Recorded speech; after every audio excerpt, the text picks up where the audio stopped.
حسن الخلیقہ وعفۃ فی طعمہ رواہ البیہقی فی شعب الایمان۔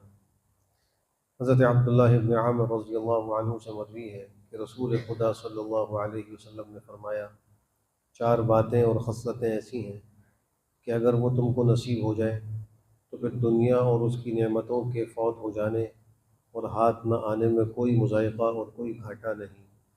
نمبر ایک، امانت کی حفاظت۔ نمبر دو، باتوں میں سچائی۔ نمبر تین، حسن اخلاق۔ اور نمبر چار، کھانے میں احتیاط اور پرہیزگاری۔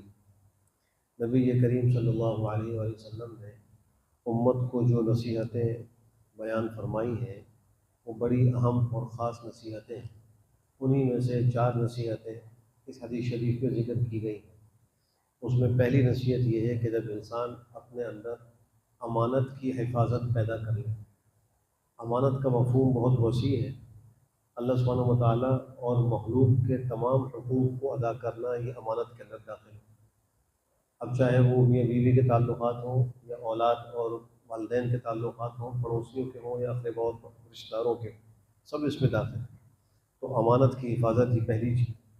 دوسری چیز ہے کہ اچھے اخلاق انسان کے اندر پیدا ہو جائے، اور تیسری چیز یہ ہے کہ اس کو بعد میں سچائی نصیب ہو جائے، جھوٹ نہ بولے، اور چوتھی چیز یہ ہے کہ اس کا جو لقمہ ہے وہ حلال ہے۔ یہ بڑی اہم چیز ہے۔ بسا اوقات انسان اس کی فکر نہیں کرتا، تو اس کے نتیجے میں دنیا کے بہت سارے نقصان اٹھا رہا ہوں۔ ان میں بڑا نقصان یہ ہے کہ دعائیں قبول نہیں ہوتی، اولاد نافرمان ہو جاتی ہے۔ یہ سب لقمہ حرام کی نحوست ہے۔ اس لیے اپنے لقمے کو حلال کرنا یہ بہت ضروری ہے۔ اگر یہ چار صفتیں پیدا ہو جائیں تو پیغمبر فرما رہے ہیں کہ دنیا اس کی نعمتیں اس کے ہاتھ سے چھوٹ بھی جائیں تو بھی وہ گھاٹے اور خسارے میں نہیں۔ اگر دنیا کی ساری نعمتیں موجود ہیں اور یہ چار صفات موجود نہیں ہیں تو وہ نقصان اور گھاٹے میں ہیں۔ اللہ ہم سب کو ان صفات کی اختیار کرنے کی توفیق نصیب فرمائے۔